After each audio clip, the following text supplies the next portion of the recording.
Welcome to the Baseball Insiders. I am Adam Weinrib, joined as always by Feinsand MLB insider Robert Murray, back from Atlanta, Georgia. Did not have to spend that much time in the Hartsfield-Jackson International Airport. Thought I was going to get delayed. Wasn't. Assume everyone gets delayed when they fly back from the ATL and from All-Star, but we didn't. We made it home. We're safe.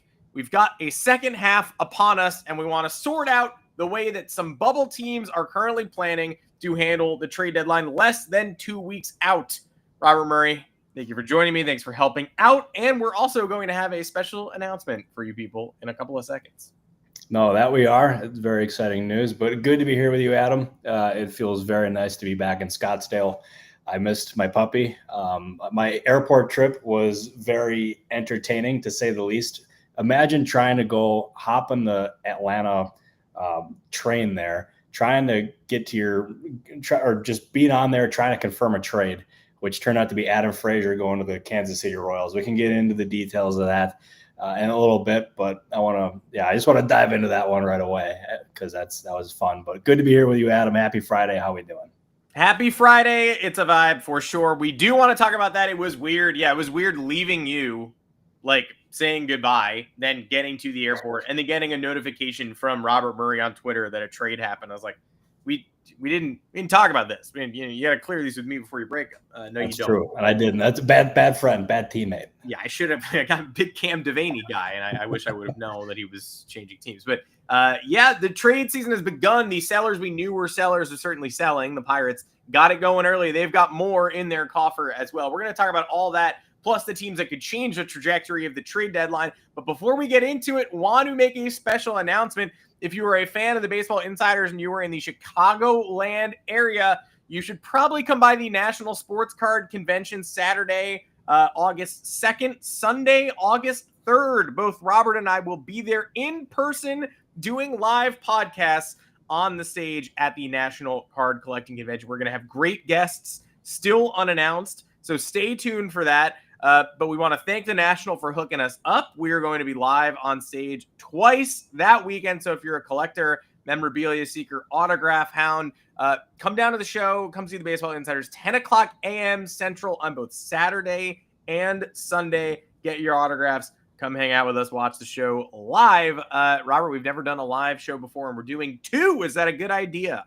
No, it's a great idea. Of course it is. I'm very excited. Because it'll be good juju, good vibes. And the early signs of the guests that we could possibly get, I'm not going to say them on the show here because I don't want to spoil anything, but they're pretty darn good. So I would not miss those at all. I think that'd be an absolute blast. So I'm excited. Although I was going to say I can't get here soon enough, but we got the trade deadline coming up, and we have a lot of podcasts to get to, a lot of news to break, a lot of rumors to get to. I appreciate the love for the hat. This is one of my favorite hats. Adam can confirm. I think I wore this one twice while we were in Atlanta together. So good times. Very good times. Robert taught me a lot about being a hat guy in Atlanta for the All-Star game as well. I was like, do people wear hats at the box? What are we doing? And then I, decided day one I wasn't going to. And then midday, a bunch of people walking around me wearing hats. I was like, oh, that's pretty easy. You should just put on a hat. That's a good call. And I wore one for the end of the home run derby, and it was a lifesaver because the field is 1,000 degrees and the box is comfortable, but most of the areas walking around the stadium are also blazing. So, hey, you learn, you live, you learn, and sometimes you walk around the bowels of the stadium trying to get to a press conference, and instead you see Robert Suárez locked out of the bullpen. You shoot a viral video. So we had a good time. Join us for those. Stay tuned for more details, of course, on those shows in a couple of weeks, but stick with us through the trade deadline. You're going to get Baseball Insiders Monday, Wednesday, Friday, heading into the trade deadline. Of course you are. Friday after the deadline, you're not going to get a show that day, but you're going to get a deadline show, which is much better. Pre-deadline, to tell you all we know heading into the deadline, and then of course the big weekend. Read the Baseball Insiders feed on fansided.com/baseball-insiders as well. And you should subscribe to the Moonshot if you have not, our weekly baseball email newsletter from the Fansided MLB team. Join us in the Discord. Most importantly, hit that join button below the video and make certain that you join in either the Rumor Mill tier or the All-Star tier. There was a great private Q&A with Robert yesterday in the Rumor Mill tier at 3 o'clock Eastern, as there is every Thursday. Although, of course, Thursday the 31st is deadline day. So expect live Baseball Insiders content that day instead of a private Q&A. We're going to have a very public stream with people going crazy. And yes, top priority in the live show chats for our All-Stars, as you can see on the banner below. All right, Robert, before we get into some borderline sellers, people who could change the trade deadline, let's talk about the Pirates-Royals Adam Frazier deal that maybe started things off. Yeah. First of all, Canyon, you're trolling. Please don't do that, because I thought I missed something. But Adam Frazier was not necessarily my first pick for a player to get traded after the All-Star break. So when I am hopping on to the train in Atlanta and I get the text in my ears saying that there was a trade, and I find out that it's Adam Frazier, you should have seen me you should have seen the hectic, how hectic it was for me to try to confirm that and also to get that thing out as well. I remember I got to my gate and I looked up and I saw Bob Nightingale, who, shout out to Bob. It's not the first time we've flown together. Well, probably won't be the last, but I don't know if he saw me being super hectic or not, but I eventually got it confirmed, got it out. So that was cool to break that. But the Royals, they liked what Adam Frazier provided when they had him. Obviously didn't necessarily perform that well with them, but he is a very key veteran presence that they like having in that locker room, because there's a lot of young guys there, and that's something that they value. And he had better production this year with Pittsburgh. I believe he was hitting 255 there, and his production even most recently was trending in the right direction. And with infield and outfield versatility, getting him and not having to give up a lot, they gave up a 28-year-old prospect who had not even made his major league debut yet. He was called up but never played. And so it was a small price for them to pay. I do like the trade for the Pirates, though, because the 28-year-old, was a Cam Devaney, I believe his name is. Mm-hmm. He's been playing very well this year. He's kind of broken out in the minor leagues. So getting him a chance in Pittsburgh, where he's probably going to end up getting called up after they trade Isaiah Kiner-Falefa. So not a bad move by either team, and the first of what I expect to be many deals to come for the Pirates and just in general. Yes, I cannot imagine. I see a comment here asking, like, if, our thoughts on the Battery and the Braves Stadium and all that. You can attest to this. I said I can't think of a more perfect place for the All-Star festivities to be. Just so self-contained once you get out there to the burbs. And it's also closer to downtown than I thought. It was like an 18-minute drive at worst. But as much as I loved the Battery and the stadium and the way the festivities were, the airport and the air train and all that, the service is abominable at the Atlanta airport. I've unlocked several new levels of challenge during the All-Star festivities. Trying to get a lift outside the stadium, horrible. Trying to get a lift outside the airport, no service. The guy's not, I can't see him moving. I have to memorize his license plate and go track him because I just can't use my phone. I can't imagine breaking a trade in that same scenario. I was trying to send Slack messages on this stupid air train and getting interrupted. I can't imagine the high stakes world of dictating, Adam Frazier's future. No, it was crazy because my texts weren't going through to about half the people in my contacts that I was trying to text. So that was really not ideal. But it all worked out in the end, and we've gotten yet another scoop on the board. So, exciting times. We'll hopefully have plenty more to come, maybe even some before too long. So we'll see. Well, we got to get going soon, right? We are within the 2-week mark of the actual deadline itself, 6 p.m. Eastern time on Thursday, the 31st of July. And there are still plenty of teams that have to determine the way that they are going to handle this deadline. And this is just going to be reality every year from this point forward. There are going to be teams that are a game and a half out, but under 500. There are going to be teams that are, 4 games back, but in any other year, you would say, obviously, cash in all of your rentals.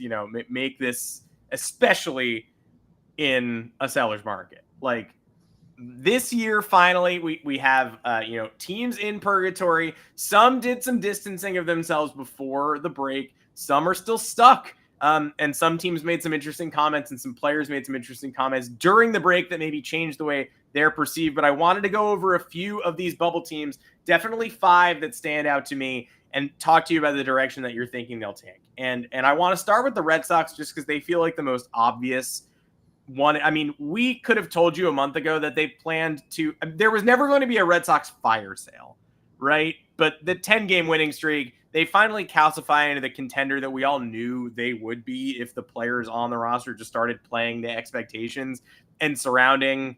It's hard to have a better offseason than Crochet, Bregman, and this version of Aroldis Chapman all playing extremely well, all made the All-Star team, which leads you into, okay, a 10-game, a light schedule, and then a romp of a 4-game dramatic sweep of the Rays. They're the number 2 wild card. They're not even like hanging on by a thread. They're not a game or out or so.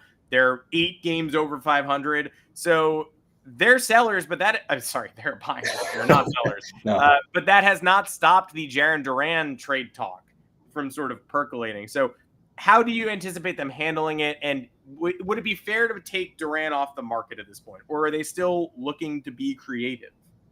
I would say that the Red Sox are absolutely, they're in a position to buy. And their schedule has been relatively easy. I know they beat the Rays. So, that was a good victory for them, or a good series victory for them for sure. But I'm curious to see exactly how they play coming out of the break here and see if they can maintain that momentum and keep things rolling. But as of this point, they are absolutely in a position to buy. I don't really see that changing by any means.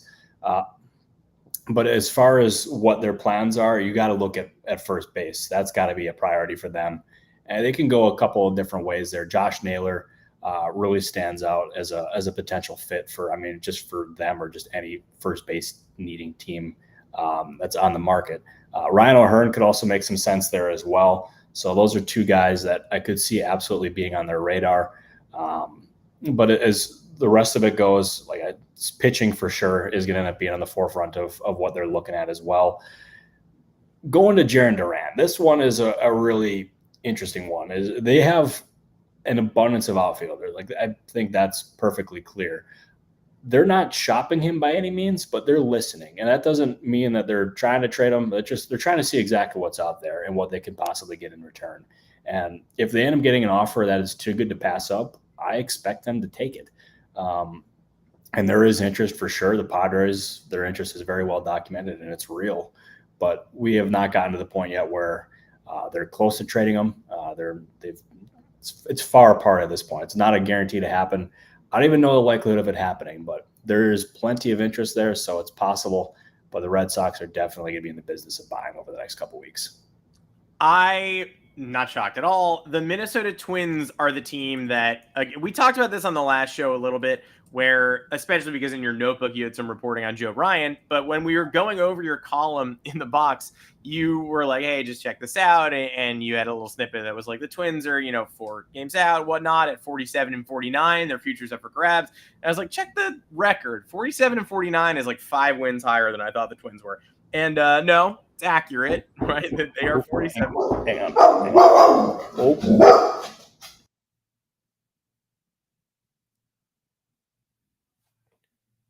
Folks, just an extremely normal thing that could happen on a podcast at any time. You never know when a dog is going to go insane. You never know when interesting news is breaking, perhaps. We're less than 2 weeks out of the deadline, as I noted earlier. And Robert said earlier when we were talking about the Devaney and Frazier swap that he got one on the board and there might be another one before too long. So Robert Murray is back. I assume you slayed a beast at your door or something like that? No, that was maintenance because I have something going on currently in my apartment. So in 15 minutes, it's going to be a hard off because he's got to come back and fix something. So that was not a trade. That was just something's wrong with my apartment that needs fixed. So I appreciate it, and hopefully I didn't make myself seem like too much of a jerk there for that guy because he's a nice fellow.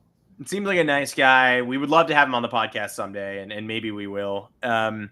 Minnesota Twins, their top trade candidates, I would say, Red Sox fans are all over Joe Ryan. Byron Buxton said, I'm a Twin, talked about how proud he was not waiving that no trade clause. Highly doubt it. That makes the Twins a little bit less exciting, and Mark Feinsand matched You're reporting on Ryan with the consensus yesterday that he's unavailable. So my question is, if he's unavailable, if Buxton's off the table, who is available? Griffin Jax, Jarren Duran. Like, would the Twins sell from the bullpen, or are the Twins staying in this? Willie Castro, who could potentially be picked off? I mean, you're listing some very good names, but as of this point, nobody's available for the Twins. They are wanting to be in a position where they can contend, and the next 7 to 10 days are going to be vital for exactly what this direction looks like for them. And if they do end up making some of these pieces available, like, they're going to attract very strong interest. And you mentioned Duran, you mentioned Jax. Another one that I'd mentioned in there is Harrison Bader.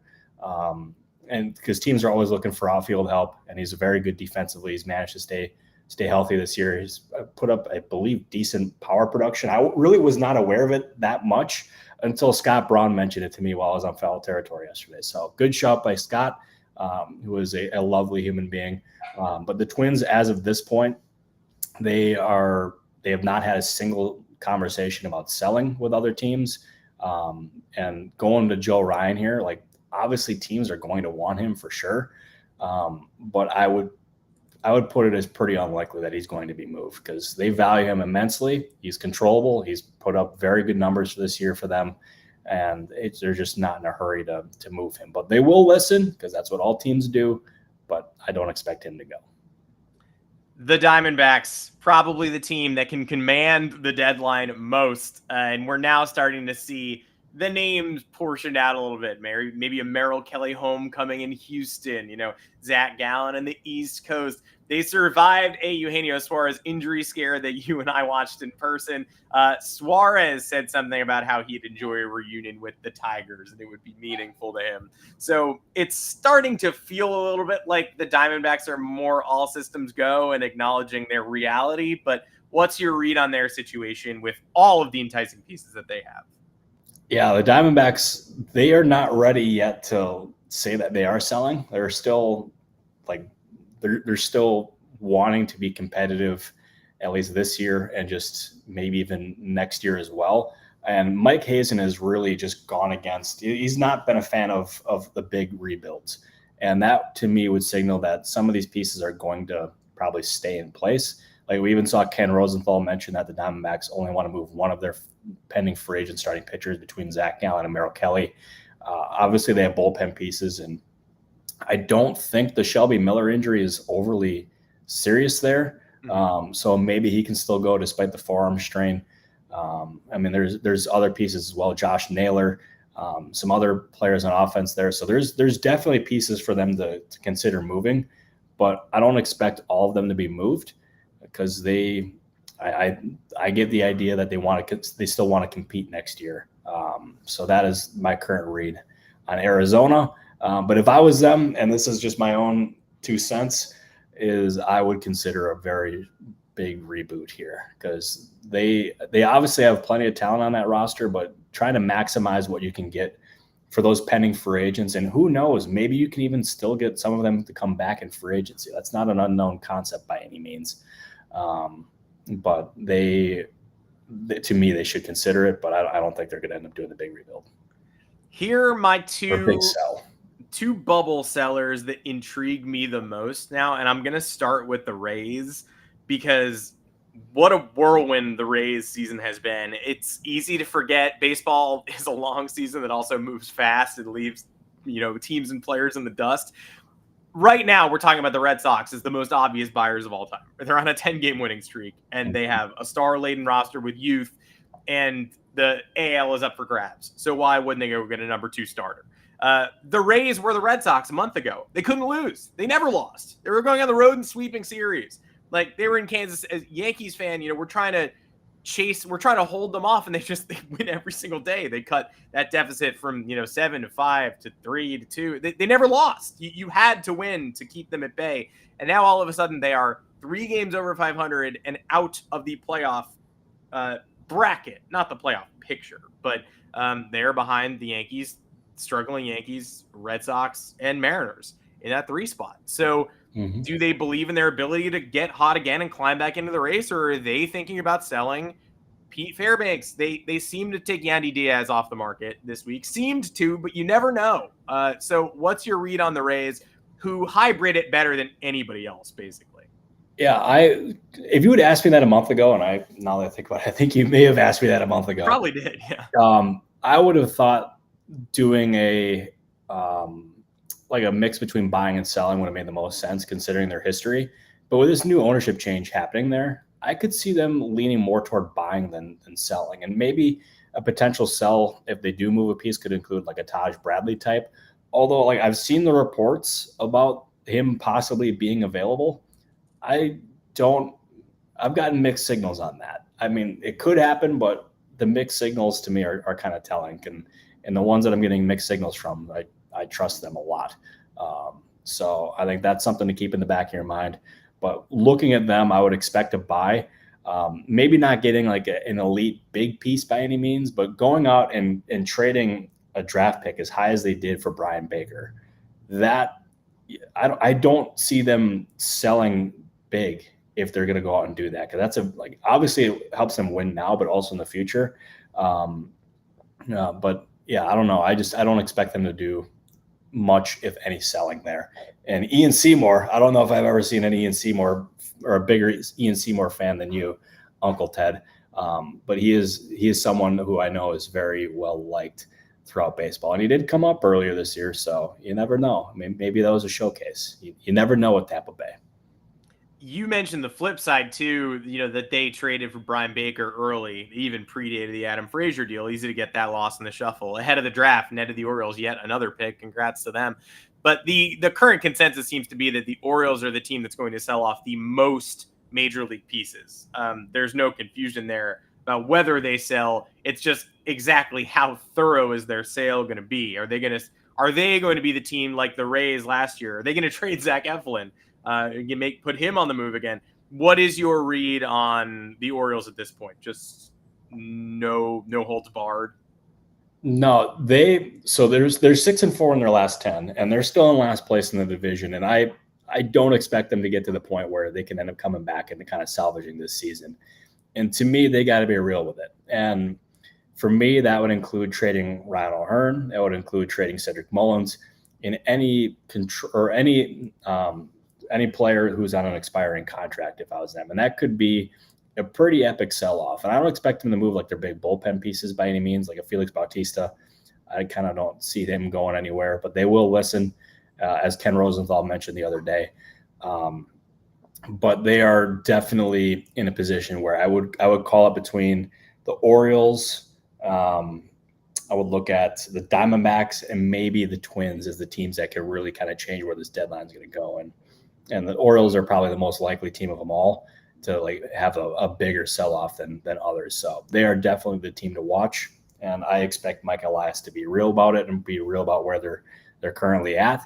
Because although I hope they make better trades than they did last year, because although that being said, I don't know if it could be any worse considering what that Trevor Rogers deal turned out to be for them. Uncle Ted wants to shed Paul O'Neill's trash. Paul O'Neill, the Yankee legend and announcer. I'd love for you to clarify that comment so I can address it. But there are comments asking about the Yankees, and so I'll tie the Yankees in because I'm looking at what the Yankees need. We all know it's a third baseman, it's relief, it's a starter. And one team I keep coming back to, because there was a Francis Romero link between the Yankees and the Royals on Carlos Estevez last night. The Yankees, we know, were interested in Estevez this offseason a little bit, and obviously never pulled the trigger there. He goes to KC instead.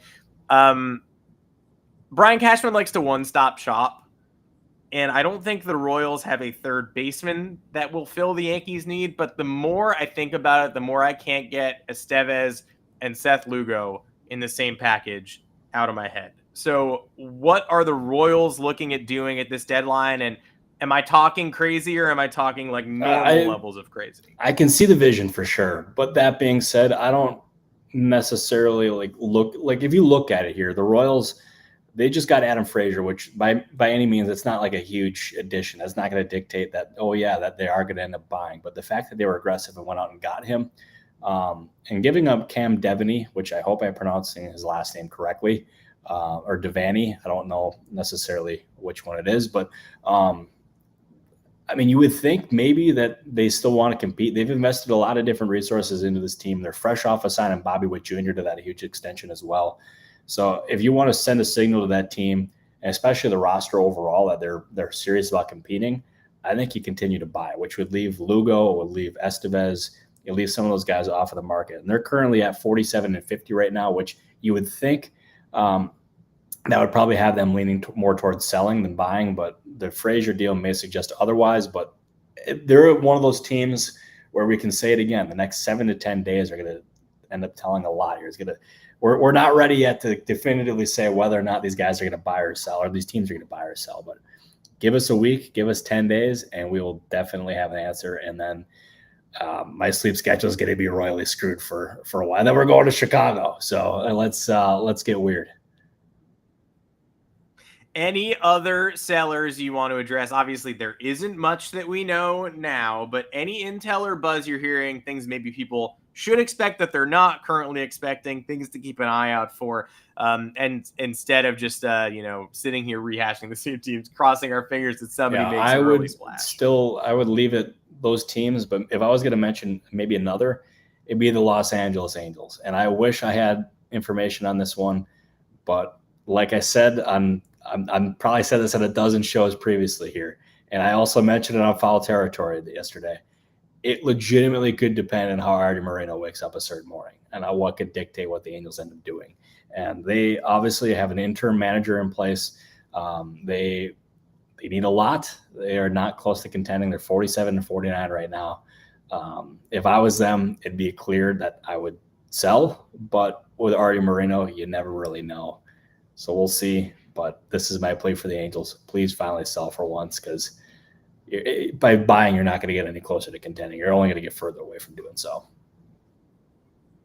What would you sell if you were them? We have some comments asking for like a Reed Detmers and Casey swap. Like, would you sell Detmers? I feel like I would. I know my Angels fan friends are trepidatious about that. Would I sell Detmers?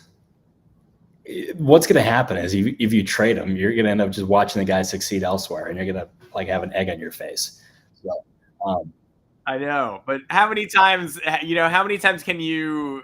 I don't know. What you know what I mean? Like at a certain point, you just have to say it's not going to happen here, and he will succeed elsewhere. But everybody knows he's got talent, so he might as well get commensurate value. No, fair. And it seems like Cubs fans are really in a hurry to trade Owen Casey. So I don't know what that's all about either. But that's sort of the cardinal rule of the trade deadline too. If one fan base has the same guy in every mock trade, that means that maybe they're overvaluing that play. Like we saw it with Andujar and Frazier. Right? Yeah. Like Yankee fans just throwing them in every mock. Like if you want to get rid of them that bad, if you're willing to put them in any trade, then that means they probably are not. No, for sure. And yeah, I'm curious to see what they ultimately do here. But if I was them, I would look at trading almost anybody on that roster. And I mean, obviously that would include Joe Adell, that would include Taylor Ward, Luis Rengifo, maybe some pitching. I mean, Tyler Anderson's coming up in the final year, or he's in the final year of his deal. So there's a lot to that they can end up doing here. I don't know. I hope they end up doing it, because they just got to come to reality and smell the roses here, because they're not going to contend this year.